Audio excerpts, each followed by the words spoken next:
I want you to try something for me, just for a second. Take a deep breath. Okay.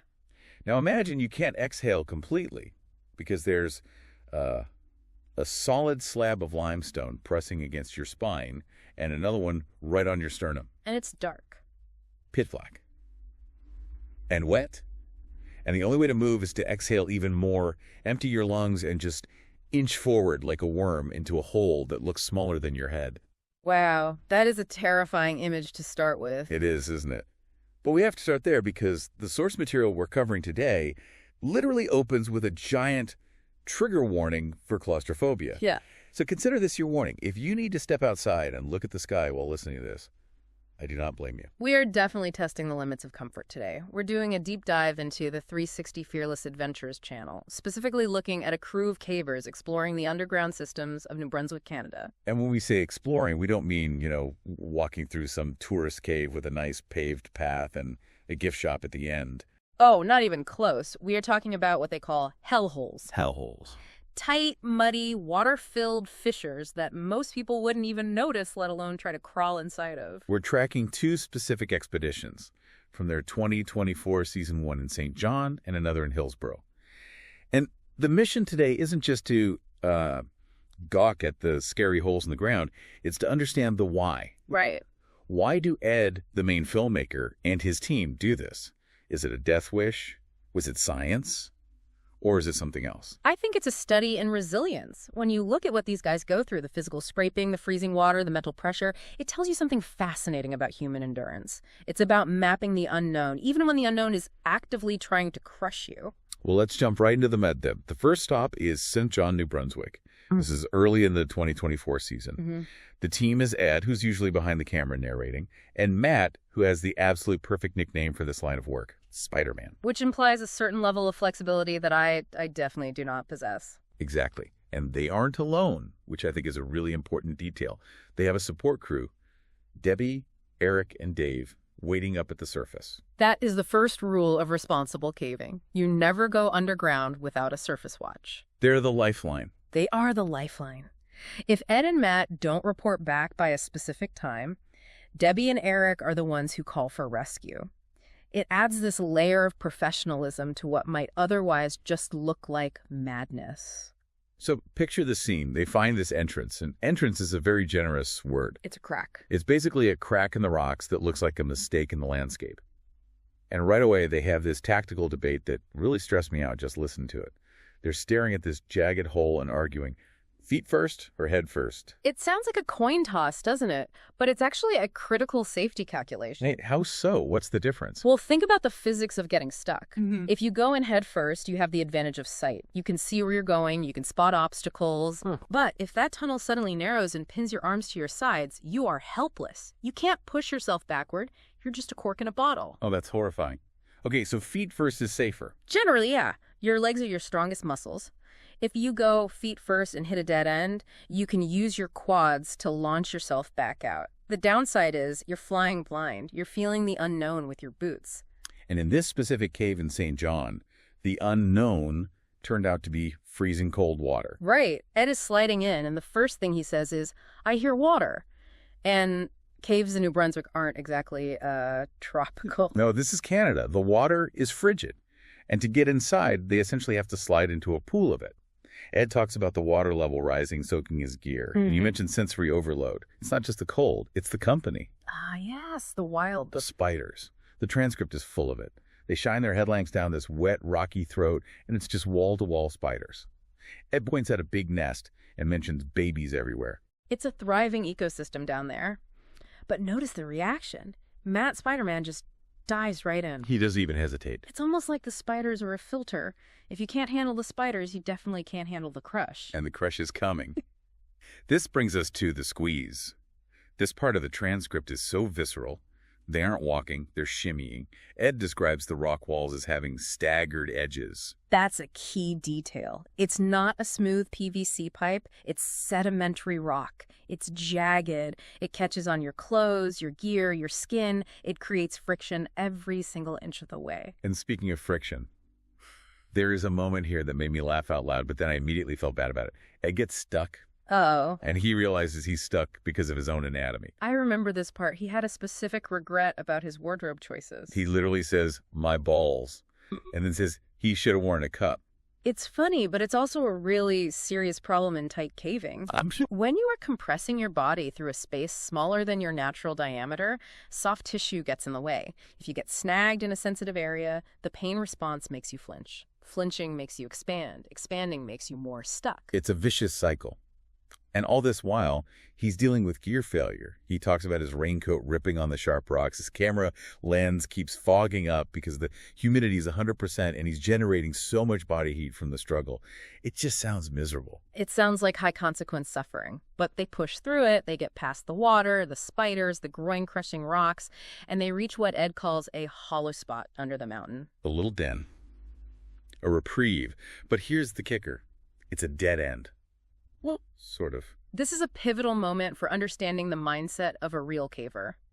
Ed looks at the way forward. There is a hole. It continues, but he looks at it and he says, it's way too tiny. And he stops. He just says, I'm not going to attempt myself to go further. That is what we call turnaround discipline. It is incredibly hard to do. I bet. You've traveled all this way, you've suffered, your adrenaline is pumping, and the curiosity is just screaming, just see what's around the corner. But Ed overrides that. He analyzes the risk. He realizes that if he pushes into that tighter hole, the likelihood of getting permanently stuck just skyrockets. He chooses survival over discovery. Exactly. And that decision is what allows him to come back and cave another day. Now, talking about coming back, I think we need to zoom out a bit and look at who Ed is. Because when I was reading through the background on this 2024 season, I realized this wasn't just some fun weekend hobby for him.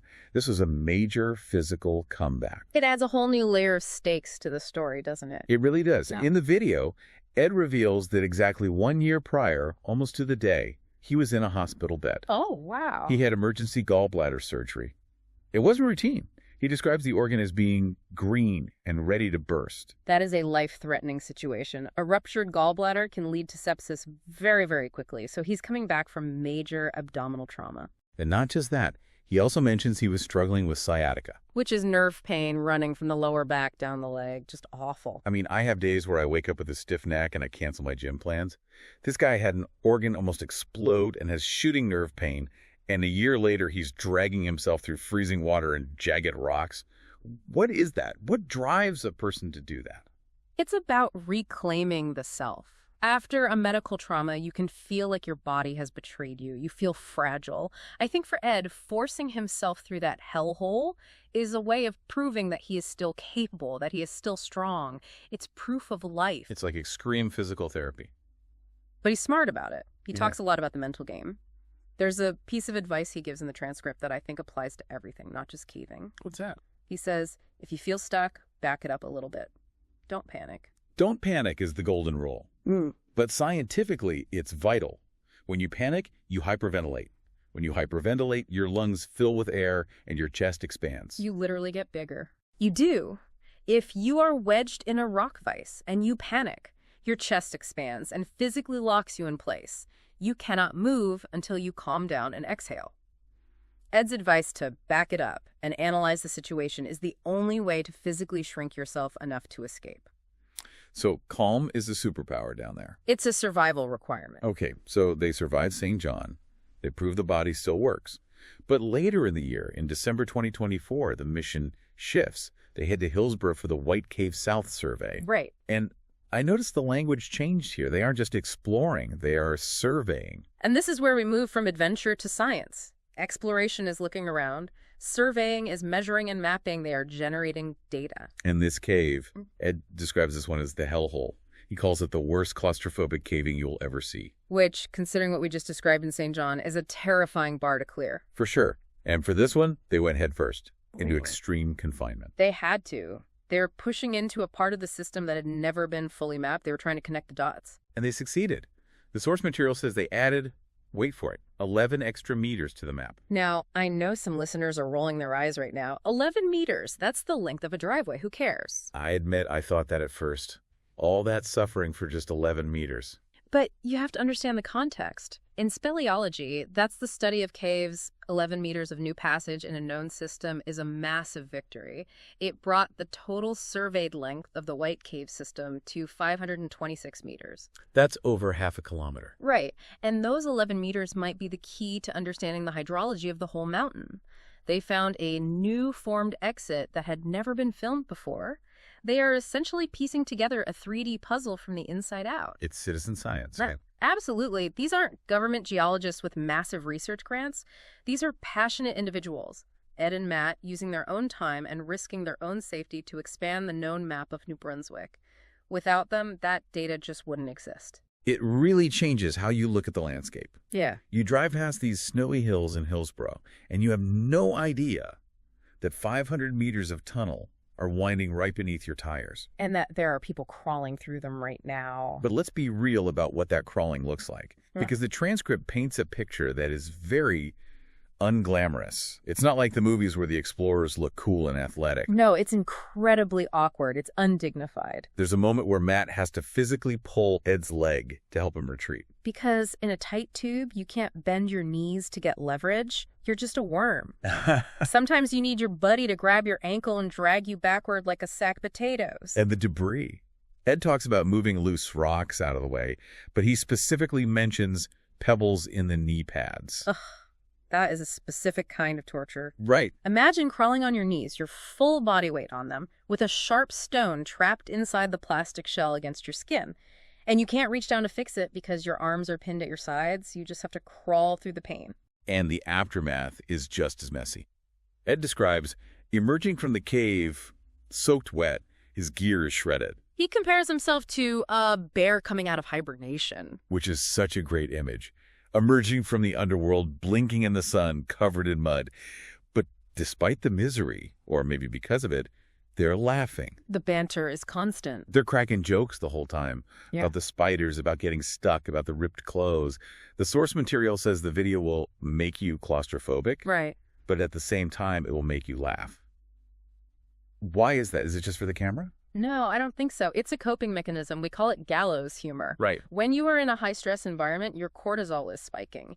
Laughter releases tension. It signals to your partner, I'm okay, I am not panicking. So if they stop joking... If they stop joking and go silent, that's when you worry. Silence in a cave is usually a bad sign. Well, there is one thing that wasn't a joke, even though it sounds like one. The porcupines. Ah, yes. The roommates. I honestly did not know this was a thing.